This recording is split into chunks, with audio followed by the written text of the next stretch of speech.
Anya Farber here, your host of Zionist AF. We are still here in Israel. Today was supposed to be my last day, but Delta, have some, nothing's happened. Can you just keep flying? Because you already delayed me on the way here. You delayed my son on the way home. And now you went and canceled my flight. Seriously, Delta? Sorry, Noam. I just had to vent about them because I'm really disappointed. I mean, El Al is just flying like regular. I guess that's the Israeli spirit versus the American. I'm so scared. Anyway, so I am here, the American non-American in Israel, and we have been having possibly just the best month ever. Of course, we started with Sally being here, and we have been able to record lots and lots of great podcasts. And I'm super, super thrilled because we've talked to some people who like to share their musical talents before, but we have yet to have someone actually be performing on the podcast. So I'm really excited. So everyone, you must meet Noam.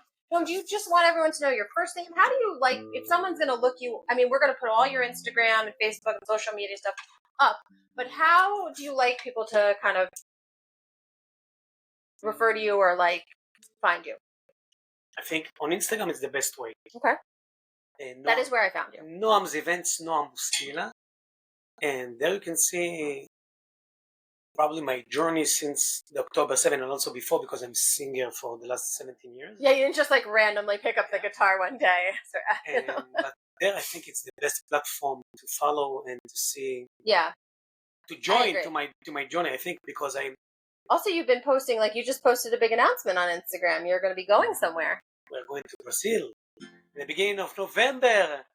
And, Emet, I think, that Instagram show you who are the people, where they're coming from, where they live, a lot of details. Yeah. And most of the people, most of my followers live in America, in New York mostly. Thank you. The New Yorker, you are the best. New York! and the second, after New York, it's Brazil. Then that's. Yeah. Interesting. Thank you, Brazil. Hola, Brazil. There's a lot of Brazilians that have moved here that are Jewish to Israel. They are very patriotic, by the way. Yes, I have a friend who is from Brazil. He's a tattoo artist. Very nice. Yeah. And he told me his great story. It was really interesting to hear. So you're going to Brazil soon, but as much as I want to talk about Brazil, and we'll get to that, and I speak no Portuguese, so I can't even say something. I kind of wanted to talk to you about honestly, I think the thing that's important is that people who are watching the podcast, either through me or through any of the streaming services or when it gets reposted, it's that they get to see all these different Israelis, because Israel is a very diverse country. That's right. I hate to break it to you. It's ironic, right? Back, during the Holocaust, when everyone wanted to kill the Jews, we weren't white enough, and now apparently Israel is too white. I'm the palest person here, but whatever. We'll let that go. So I had come across, and we were talking about this before we came on, exactly how. And some of the ways I find people is these random late nights. I just start searching, and so sometimes I'll put in keywords. Sometimes I'm just looking for whatever.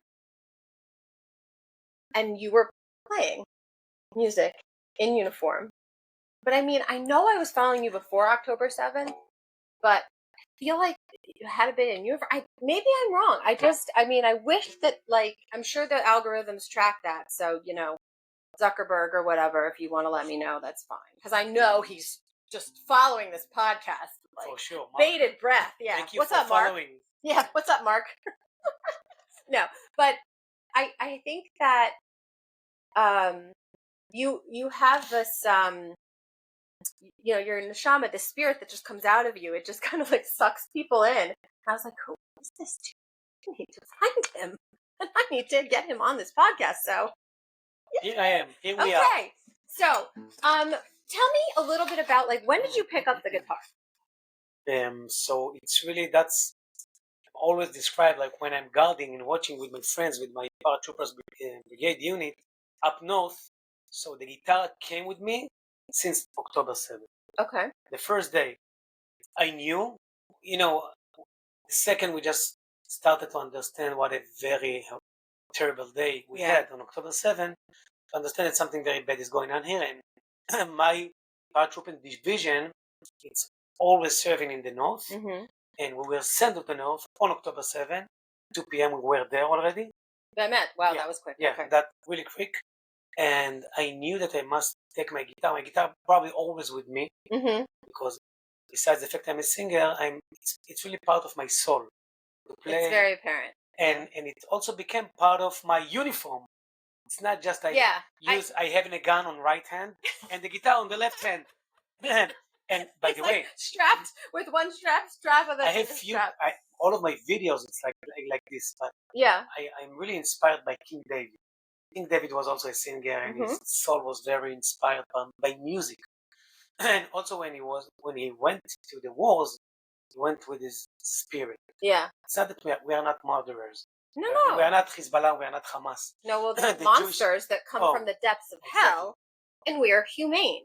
And we are the nation of peace, of love, and unity, and that's what we try to do. You know, it's interesting that you even would think to bring that up, because one of the things that I think a lot of people were able to see is, even if they didn't have someone in their unit who had, a musical instrument and sang, you see videos of these young men and women, and like the baby soldiers, the ones that have just come out of high school, and then of course all the reserve soldiers that have reported for Miluim, reserve duty, singing.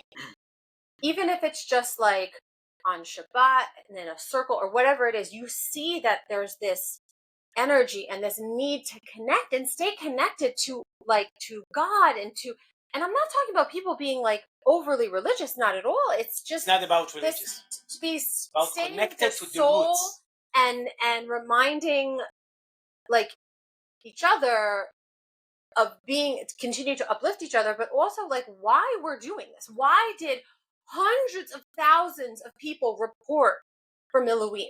Like, people who were outside of the country returned home, like in vast numbers, because this is not about land.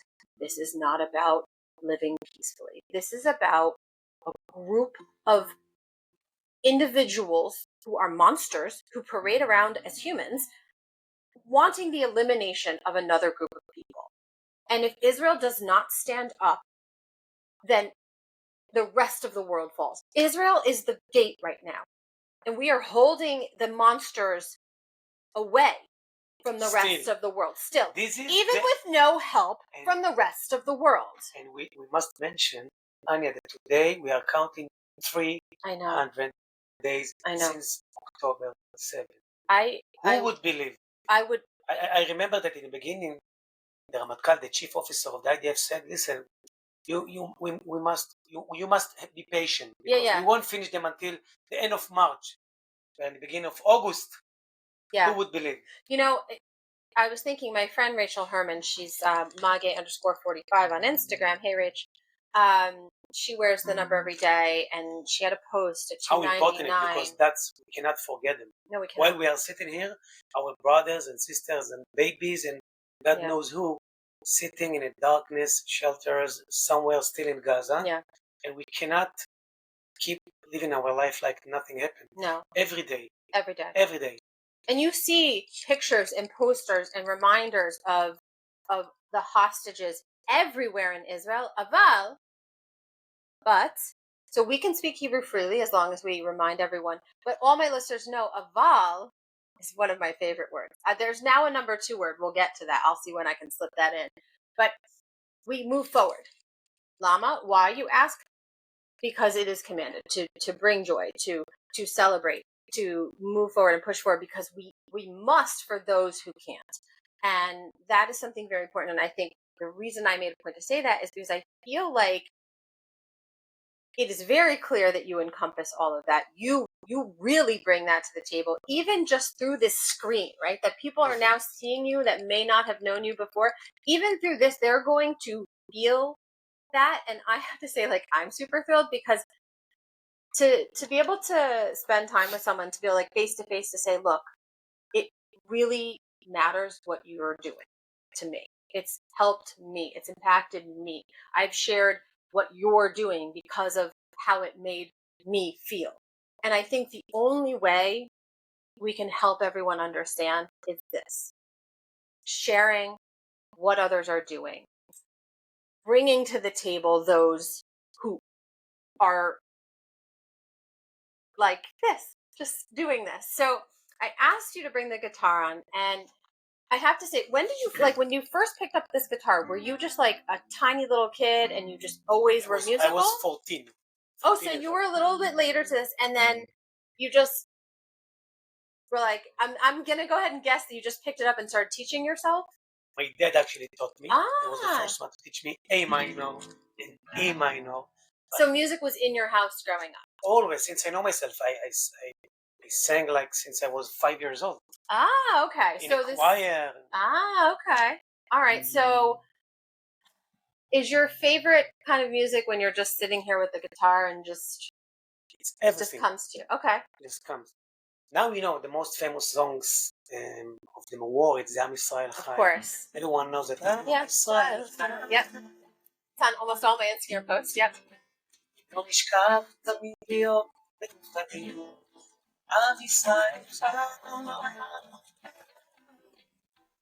אני יודע ובשעות הכי קשות הקדוש ברוך שומר עלינו.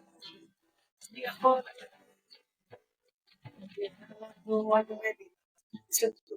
Yeah, so I want to break that down for everyone. So let's just start with the title and the basic, the Yisrael Chai, right? So we know this because we talk about this on the podcast. So, I'm Israel. This is my life. Like, you can really take it in English and kind of like, bend it into the make sense for everybody. But I think, the thing that resonates so much with me. And by the way, Ayal Golan, you are welcome on my podcast at any point. I'm just saying. I think it would be a good move for him. For sure, just to for come him, onto my podcast. For his career, not for you. Yeah, no, just for his. I don't know if anyone knows who he is. Unknown singer in Israel. Yeah, just like some small potatoes guy. I don't know. No, I'm just kidding. I'll go on. Please come on the podcast. I actually give him a lot of credit because he is someone who actually is both famous and infamous, and I don't have a thought on any of it. I just respect his music, and that's it. And that song in particular, I feel like is very energizing to a lot of people because now I have seen someone put in English. Message. Yeah, someone has put the English words on it on YouTube. עם ישראל חי, לא נשכח תמיד להיות מאוחדים. If we will never forget to be united. Yeah. This is all about. Right. הקדוש ברוך הוא, God is protecting us. Who can defeat us? No one can. I always said, when you stand together, no, you are stronger. We are stronger together. The most we are united. Yes. That's it. And you know what, Anya? Everywhere I flew around the world and to spread this message. Yeah. The first video I took was in a avocado plantation. In the south? In the north. Oh, in the north. Okay. And I just said we are just a few minutes after Hezbollah fired us, but we have one clear message. You remember, guys? One clear message. We will never lose faith.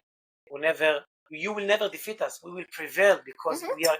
The IDF didn't expect that hundreds of thousands of soldiers would come and join to Miluim, to the reserve. Yeah. It was crazy numbers because all of us around the world, as you also said, people took flights and flew to Israel.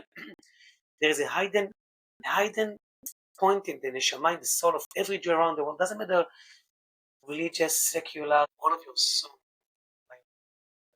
אני אוהבת ממש, ממש, ממש, ממש. See, gotta say it like a bunch. No, I'm kind of struggling as to see if I can not lose it.